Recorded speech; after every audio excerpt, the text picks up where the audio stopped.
We are back for our second card in our fall fun fold class, and we are going to be making the accordion fold card. And so you're going to want to grab your second package here, and it looks something like this. You're going to have a large piece of designer series paper. On one side it's Misty Moonlight, and on the other side it is Calypso Coral. This is from the Harvest Meadow Suite, and one of my favorites. So you can choose here which side you want to show. So you're going to just kind of back and forth fold it. Either you're going to have 2 layers of Calypso Coral and 1 of the Misty Moonlight, or you're going to fold it the other way, kind of back on itself like this, and you're going to end up with 1 of the Calypso Coral and 2 of the Misty Moonlight. That's how I'm going to make my card, but you can choose to use your product however you would like to use it. Okay, so let's get started with this card. This card is super, super easy, but really, really impressive. Okay, so first thing we're going to do is we're going to stamp on this piece here. And I am just going to use, I have my stamps kind of all over the place here, this flower stamp set from the Quiet Meadow set. And I am just going to stamp that in the crumb cake. You could use any of the coordinating colors for this that you'd like, or for whatever stamp set you have. If you don't have the Quiet Meadow stamp set, by all means, substitute this with whatever you have on hand. You do not need to use a Quiet Meadow stamp set. It was just designed kind of around a fall theme. And so I have that stamp set, which I think really works well with this style of card. You could also, of course, use the Harvest Meadow stamp set that's included in the suite and matches this paper as well. That would look lovely. Okay, so let's add this to the inside of our card. And the great thing about this fun fold, this accordion fold, is that it really showcases the designer series paper. So if you've got designer series paper in your stash that you love, and of course it needs to be double-sided, this is a great way to show it off, and really, really easy. It doesn't take a lot of product to make this card, but it is something that your recipient is just going to be really excited about receiving. So we're going to line that up. And the best way to do this, I always think, is that if you look at the top and the bottom and they're even, that's how much room you should have on the side where that fold is. So these 3 edges should be the same. And that's because when this closes, we don't want to see that inside part. This inside part is for our greeting, but that's kind of the surprise of a card and the private part of a card sometimes. So we want to close it like that and make sure that doesn't stick out. Okay? So if you follow those rules and make sure these 3 are even, or even if you line this up a little bit closer to the fold, you're going to be sure that it doesn't peek out. All right, so let's get ready to do the next part of this card. And I'm actually going to start with the front of this card now. What I want to do is adhere this piece of Very Vanilla to this piece of Bumblebee. However, before I do that, I always forget to stamp first. I put my card together and then I do the stamping, which is really not the best way to do things. So I'm going to take this splatter out of the Quiet Meadow stamp set. There's also one in the Harvest Meadow. I mean, this is Harvest Meadow. Is that, are they really both called Meadow? Anyways, there's another splatter in the other stamp set as well, and I'm just going to stamp 2 of these, but you could interchange those. And if you don't have either of these, a really good option is you can use a marker, and I'm just going to show you here with the Stampin' Right marker, and you're just going to take this off and you're just going to put your tip into the lid and flick it down like this. So you can see you get a splatter. It's a finer splatter, but you're going to end up with sort of the same effect on your card. Okay, so it's going to give you a little bit of a background to what you're doing. So that would be another option if you're working with a different stamp set, or you could leave that off. You could also just add some shading to it with a Stampin' Dauber or a blending brush if you wanted to add a little bit something to the background and didn't have the tools that I just described there. All right, that's literally all the stamping we have. Actually, that's not true. I'm going to do this next step first because I do have a little bit more stamping to do. So we have another little piece of cork here. This measures only 1/2 inch by, what is this, by 3, I believe. And I'm going to get out my silicone mat because I don't want to get tape on my paper. Oh, my project just sticks to it. So, and you could use liquid glue or whatever you want to use for your project as well. And I'm just going to stick this up about this far. You could do this after you stamp also, but I just kind of like to know what I'm working with. And this cork paper is quite soft. So I mean, it like warps pretty easily as far as it not going in a straight line. So you kind of want to just lay it down and let it be.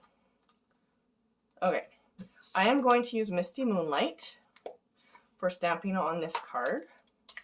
And I am using the sentiment out of the stamp that says thinking of you. And again, you can use whichever sentiment you'd like. If your sentiment doesn't fit into the space that's left here, just use a scrap of paper and then just glue it onto your card front wherever you would like. Okay, so I'm going to try and stamp this straight right at the bottom, just like that. Okay. Thing I love about my ink colors is because they're all new, they're just so juicy and you get such nice colors. Such nice solid colors. I need to be better at inking up my old stamp pads. Okay, so let's add some more Stampin' Seal to the back of that.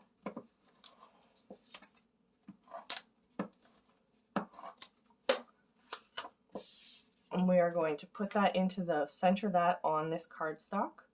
And the way I like to do that again is I line up the side, the top, and the bottom so that the borders are equal, because I know it's going to, that I've got an equal border around the edge, and then I can let down the bottom and stick it down, right? Then I know it's going to be centered all the way to the bottom.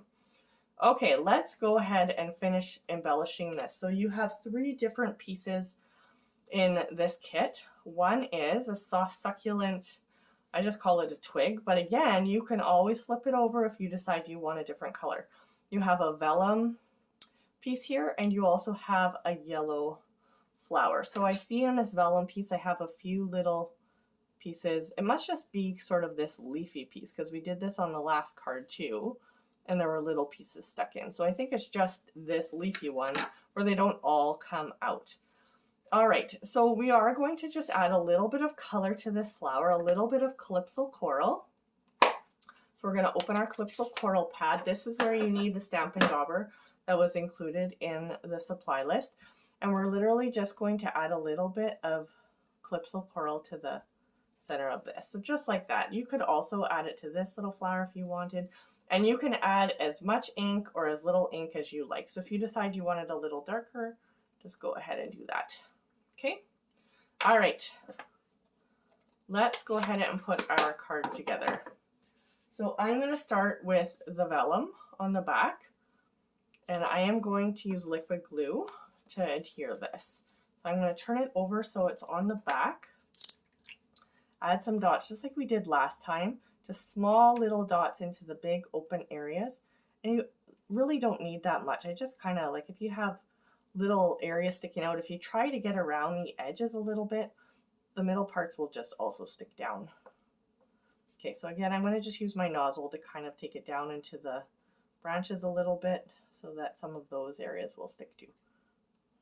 Okay, and you don't need it everywhere, you just need it kind of in strategic places so that it will stick.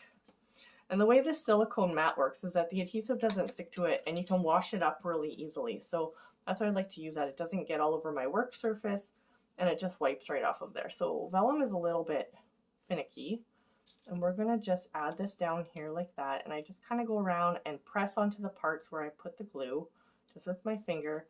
And just like last time, except that I don't want it to touch my letters. So I'm going to make sure that I put it over far enough that it's not over where I stamped. And if you were going to add your sentiment, I would wait until you have your pieces adhered on, and then like if you're going to use a scrap, and then put your sentiment over top.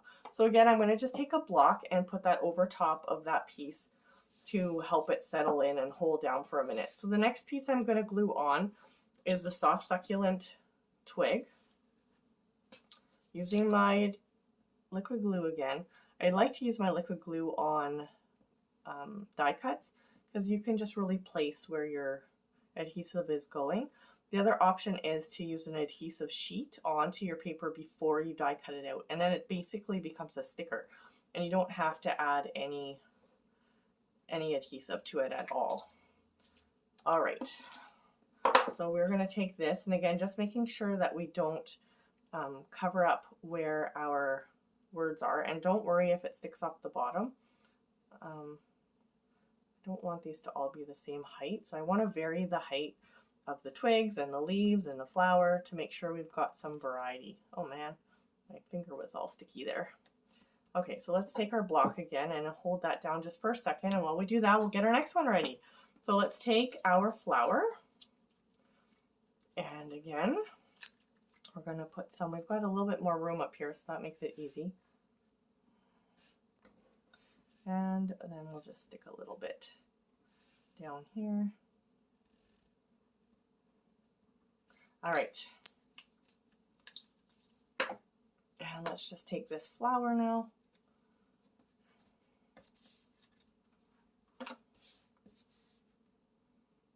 And we're going to stick this on, and this is going to be more of our focal point, so I want it to be kind of right in the middle, and just give it a little eyeball and see if it's where you like it to be, and I think it's good.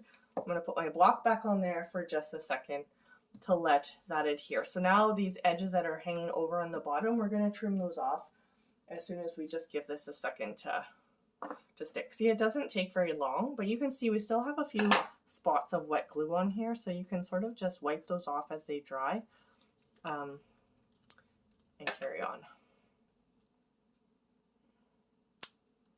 Okay, so I've trimmed off the bottom, and if you saw that, I like to turn over my cardstock when I'm trimming around the edge, because then you can just really line up your scissors with the edge of your cardstock and cut it off cleanly. On the front, it's sometimes difficult to see because you've got so many layers that you're looking at, so it's sometimes tricky to see exactly where you want to cut. All right, so we've got the front piece pretty much done on our card, and we are going to go ahead and add it to the base of our card. So this is the way that this goes, and this piece is going to adhere right onto the top. So we only want this piece to stick onto the Calypso Coral section. We don't want it to be on any of the blue because we're not going to be able to open our card. Okay, so what we need to do here is, this is a really easy way. I just flip it over like this, and then you can see exactly where you need that adhesive to go. And I got stuff stuck to my seal. So without getting it anywhere else, I know I need it just right here where the Calypso Coral is.